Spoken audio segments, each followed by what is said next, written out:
अस्सलाम वालेकुम, क्या हाल है आप, कैसे हैं आप? ठीक ठाक हैं? मेरा नंबर है +971553926 205। अच्छा, मैंने बताना था कि जहाज़ के अंदर कौन सी ऐसी बातें हैं जो कि कुछ प्रिकॉशंस हैं या कुछ बातें हैं जो आपको पता होनी चाहिए, ठीक है? अच्छा, उसके अंदर ये चीज़ है कि जब आप जहाज़ के अंदर जाते हैं, जब आप सीट के आगे बैठते हैं या सीट पे बैठते हैं विंडो के साथ, आपके ऊपर ओवरहेड होता है, वहाँ पे आप जो होते हैं एयर वगैरह हवा कम ज़्यादा कर सकते हैं, लाइट वगैरह एडजस्ट कर सकते हैं। आपके सामने IFE का सिस्टम होता है जो कि पैनासोनिक का होता है एमिट्स एयरलाइन के अंदर, या थैलस सिस्टम का होता है। तो उसके अंदर आप मूवीज़ वगैरह देख सकते हैं। इसके अलावा आप वहाँ एयर शो देख सकते हैं कि नहीं, उसके अंदर आपको ये पता चलता है कि ये आप मतलब उसमें आप लोकेशन मैप वगैरह, सॉरी एयर शो मैं कह रहा हूँ, मैप्स वगैरह आप देख सकते हैं सारे कि कहाँ से जहाज़ गुज़र रहा है, उसका कितने स्पीड से जा रहा है, और वो मैप सारा आपको जो है ना वो आपको पता चलेगा, ठीक है। और इसके बाद जो और इम्पोर्टेंट चीज़ें हैं, अगर आप जहाज़ जब टेक ऑफ करते हैं तो उस टाइम पे आपके कानों में प्रेशर्स आता है, तो उससे बचने के लिए आप चिंगम वगैरह खाएं, उसके साथ जो है ना उस वक्त चिंगम को चबाएं, तो उससे क्या होगा कि आपका जो है ना वो आपके दांतों में या कानों में दर्द नहीं होगा।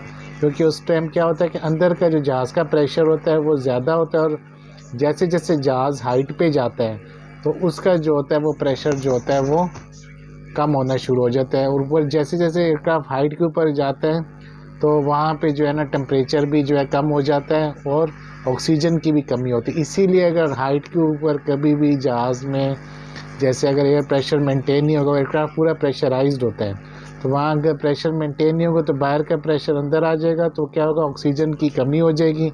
और फिर इस तरह जो है ना आपके सांस की, अगर ऑक्सीजन की कमी हो सांस की प्रॉब्लम आती है, और इसके अलावा सांस की प्रॉब्लम हो सकती है, उसकी वजह से बंदा बेहोश हो सकता है, इस तरह की प्रॉब्लम्स आती हैं, चक्कर आते हैं। तो उस चीज़ से बचने के लिए कि कभी भी अगर ड्यूरिंग फ़्लाइट एयरक्राफ्ट का प्रेशर अगर सही नहीं मेंटेन होगा तो उसके लिए क्या होगा कि आपको जो है ना एकदम से ऑक्सीजन्स के जो हैं वो आएंगे, आपके सामने आ जाएंगे, उसको आपने नाक पे लगाना है, मुंह पे लगाना है, तो ताकि आप इजीली सांस इनहेल कर सकें, ठीक है। आपकी सीट की जस्ट ऊपर जो है ना ओवरहेड होता है, उसके अंदर वो ऑक्सीजन्स के जो होते हैं वो यूँ समझे जो नाक पे लगाते हैं उसके साथ जो आपके पास मौजूद होते हैं, ठीक हो गया। और दूसरी बात है कि आपकी सीट के नीचे PB होता है, इसका होते हैं प्रोटेक्टिव ब्रीथ इक्विपमेंट होते बोलते हैं। यानी वो क्या होता है कि जब आप जैसे खुदा न ख्वास्ता अगर जहाज़ पानी में जाए तो वो अगर आप पहन लेंगे, उसके अंदर हवा भरें तो आप पानी में डूबेंगे नहीं। ये चीज़ इम्पोर्टेंट है, ठीक है। एक आपके लिहाज से ये, बाकी आपको ये बातें जो मैं ऐसी चीज़ें बता रहा हूँ जो शायद आप लोगों को पता ना हो, ठीक है। दूसरी चीज़ ये कि जब आप जा रहे हैं जहाज़ के अंदर तो जितने ये डोर होते हैं, जैसे फर्स्ट करें 777 है, 5 डोर होते हैं राइट साइड पे लेफ़्ट साइड पे, उसमें जो है ना जो सेंटर तकरीबन 3rd डोर होता है जो विंग के ऊपर होता है, उसके अंदर वो बल्कि ये डोर्स के ऊपर जो होता है ना वो एक सिस्टम होता है कि जिसके ज़रिए से जैसे खुदा ना ख्वास्ता अगर कोई मतलब जैसे जहाज़ को फ़ौरन एवोक्यूएटेड करना हो तो वो एकदम से प्रेशर के साथ वो खुलेगा, और वो जो है ना वो एकदम से बाहर जो है ना एक प्लास्टिक सा गिरेगा, और उसी ज़रिए से आप एवोक्यूएट होके जा सकते। बल्कि हर डोर के अंदर ये सिस्टम लगा होता है, ठीक है। और सेंटर वाले से ज़्यादातर लोग जो है ना वो जाते हैं, इसलिए आपने एग्ज़िट बाकायदा जब आप एंटर होते हैं उस पर बाकायदा लिखा होता है कि यहाँ से आप एयरक्राफ्ट में से एग्ज़िट कर सकते हैं, ठीक है, ड्यूरिंग एमरजेंसी।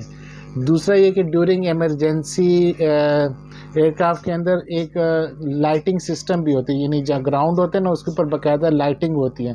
खुदा ना ख्वास्ता अगर एमरजेंसी हो तो वो लाइटिंग भी जो है ना ऑन हो जाती है, जिससे आपको रास्ते का पता चलता है, ठीक है, जो एल वे होता है दरमियान में, ये चीज़। दूसरा जहाज़ में जो होते हैं ना अल्टरनेटिंग सिस्टम होते हैं, जैसे एक जहाज इंजन है तो उसमें एक नहीं 2 जनरेटर होंगे, एक इंजन नहीं 2 इंजन है, 2 की जगह 4 हो, एक इंजन ख़राब हो जाए कोई फ़र्क नहीं पड़ता, 2 ख़राब हो जाए कोई नहीं। इवन ऐसे भी इंसिडेंट हुए हैं कि चारों इंजन भी अगर बंद हो जाएं तब भी जहाज़ सेफली लैंड कर सकता है। इसके अंदर इतने सिस्टम होते हैं। इसके अलावा इसके अंदर हर चीज़ के 3-3 सिस्टम होते हैं, राइट, लेफ़्ट और एक स्टैंड बाय। यानी एक सिस्टम ख़राब हो जाए दूसरा सिस्टम टेक ओवर कर लेगा, दूसरा ख़राब हो जाएगा तीसरा टेक ओवर कर लेगा। यानी इसमें ये बहुत से ऐसे चीज़ें होती हैं कि जिसकी वजह से वो जो है ना वो जो है ना मतलब कभी भी इसका एक्सीडेंट नहीं हो सकता है। इसका कभी भी बहुत ज़्यादा सेफ़ एयरक्राफ़्ट को बनाया जाता है। इसके अलावा लैंडिंग और टेक ऑफ के वक्त में कैप्टन चार्ज संभाल लेते हैं, क्योंकि उस वक्त मैनुअली लैंडिंग करने की कोशिश की जाती है। वैसे बाकी टेक ऑफ करने के बाद ड्यूरिंग फुल फ्लाइट जो एयरक्राफ्ट जो होता है वो ऑटो पायलट सिस्टम में चलता है, जिसमें जो है ना वो मतलब ऑटोमेटिकली उसमें डाटा फीड कर लेते हैं कि जहाँ एयरक्राफ्ट में जाना होता है उसके मुताबिक वो पहुँच जाता है, और उसके सिर्फ लैंडिंग के वक्त और टेक ऑफ के वक्त में जो है ना वो चार्ज संभालते हैं लेफ़्ट साइड। बाकी काम तो वो देख कर रहे होते हैं, और मैंने जब चाहे कैप्टन जो होता है वो उसको जो है ना वो टेक ओवर कर सकता है। ठीक है, मतलब जब मर्ज़ी वो सिस्टम ऑटोमेटिक सिस्टम जो चल रहा था उसके ऊपर वो टेक ओवर कर सकता है। बाकी कैप्टन की महारत का लैंडिंग और टेक ऑफ के वक्त में पता चलता है।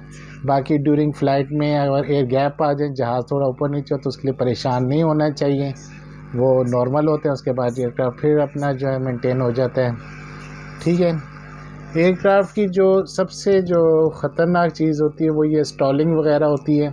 यानी एयरक्राफ्ट भारी हो जाते हैं, यानी एयरक्राफ्ट ऐसे जाते हैं ना, हाइट जैसे हाइट लेते हैं तो उसके साथ स्पीड भी बढ़ानी होती है, लेकिन अगर हाइट ले ली इस तरह मतलब वो पिचअप कर दिया लेकिन आपने स्पीड उतनी नहीं उठाई तो वो स्टॉलिंग वाली कंडीशन में चला जाता है। तो उसके लिए बहुत सी सेफ्टी प्रिकॉशंस होती हैं।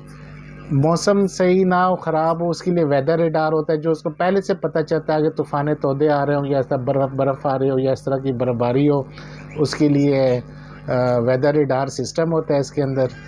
इसके अलावा अगर कोई आगे आमने सामने कोई जहाज़ आ जाए या कोई और चीज़ आ जाए उससे बचने के लिए इसमें टिका सिस्टम होता है। ठीक है, जो कि कोलिजन अलर्ट सिस्टम होता है।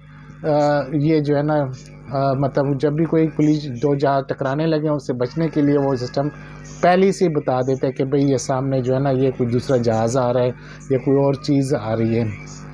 तीसरा इसमें GPWS सिस्टम होता है, ग्राउंड प्रॉक्सिमिटी वार्निंग सिस्टम होता है, जिसके ज़रिए से इसको ये पता चल जाता है हाइट कम हो या बहुत ज़मीन के करीब जा रहा हो या पहाड़ रास्ते में आ रहा हो, तो उसको बताएगा कि भाई तुम्हारे यहाँ लैंडिंग गियर, जब लैंडिंग के वक्त में लैंडिंग गियर ना ओपन हो तो वो उस वक्त उसको बता देते हैं कि भाई अब तुम्हारी जहाज़ ख़तरे में, और वो एकदम से उसको अलर्ट करना शुरू कर देता है। इसी तरह का आप अगर स्टॉलिंग में चला जाए, यानी इसके अंदर अगर उसको यानी स्टॉलिंग की कंडीशन ख़त्म है तो वो एकदम से जो होता है ना वो जो उसका हैंडल जो होता है कंट्रोल स्टैंड होता है वो वाइब्रेट होना शुरू हो जाता है, उसको बताने के लिए कि भाई अलर्ट करो। ठीक है, ये सब बनी बहुत सी प्रिकॉशन ही नहीं होती ही नहीं। कोई चीज़ अगर गलत करेंगे फ़ौरन उसमें वार्निंग सिस्टम्स होते हैं एयरक्राफ्ट के अंदर जो इंसान को इन्फॉर्म कर देते हैं कैप्टन के भाई अब तुम्हारा जहाज़ ख़तरे में, इसको बचा लो। बाकी जहाज़ बहुत सेफ़ हैं, आप उसमें आएँ। और एक बात और जो शायद आपको ना पता हो, एयरक्राफ्ट का जो सबसे सेफ़ पॉइंट जो होता है वो सबसे टेल वाली जगह होती है। ठीक है, यानी अगर एक पूरे एयरक्राफ्ट में अगर खुदा ना ख्वास्ता एक्सीडेंट हो तो उसमें अगर कोई बंदा अगर बचेगा तो वो लास्ट टेल में जो लोग होते हैं वो बचते हैं। इसलिए इकोनॉमी क्लास वालों को कम ना समझें, सबसे सेफेस्ट वही होते हैं। क्योंकि जब एयरक्राफ्ट खुदा ना होता गिरते हैं ना तो नोज़ डाउन पोजीशन होती है। ठीक है, तो बाकी इसके अंदर और बहुत से ऐसे सिस्टम है। फ्यूल जो ये विंग्स होते हैं दोनों राइट लेफ़्ट, इसके अंदर फ्यूल होता है, और टेल और बेली होती है जो विंग्स के दरमियान में, वहाँ पे फ्यूल टैंक्स वगैरह होते हैं जहाँ फ्यूल होता है, और टेल वाली साइड पे भी होते हैं। और एयरक्राफ्ट का बैलेंसिंग करना, वेट एंड बैलेंसिंग बहुत ज़रूरी होता है, उसके मुताबिक फिर वो एयरक्राफ्ट आगे जा रहा होता है। तो बाकी जो है इंशाल्लाह और भी इस तरह यानी इस बहुत ही इंटरेस्टिंग टेक्नोलॉजी एयरक्राफ्ट ना मैं आपसे करता हूँ ताकि आप लोग का भी इंटरेस्ट बिल्डअप हो और आप लोग भी आधे इंजीनियर बन जाएं और आप लोग गाइड कर सकें। तो इंशाल्लाह ताला और भी ऐसी बहुत सी चीज़ें जो मैं अभी आपके साथ शेयर करूँगा, आप लोग इंटरेस्ट लिया करें, नहीं है तो ऐसा तो खुद ही इंटरेस्ट बिल्डअप हो जाएगा इंशाल्लाह ताला। ठीक है, तो आप लोग अपना बहुत ख्याल रखें, और ये नई अपडेट्स के लिए इंफॉर्मेशन के लिए मेरा यूट्यूब चैनल सब्सक्राइब करें, और ज़्यादा से ज़्यादा दुआ में याद रखें, और शेयर करें, लाइक करें और सब्सक्राइब करें। ठीक है, और अपना बहुत ख्याल रखें। Thank you, take care.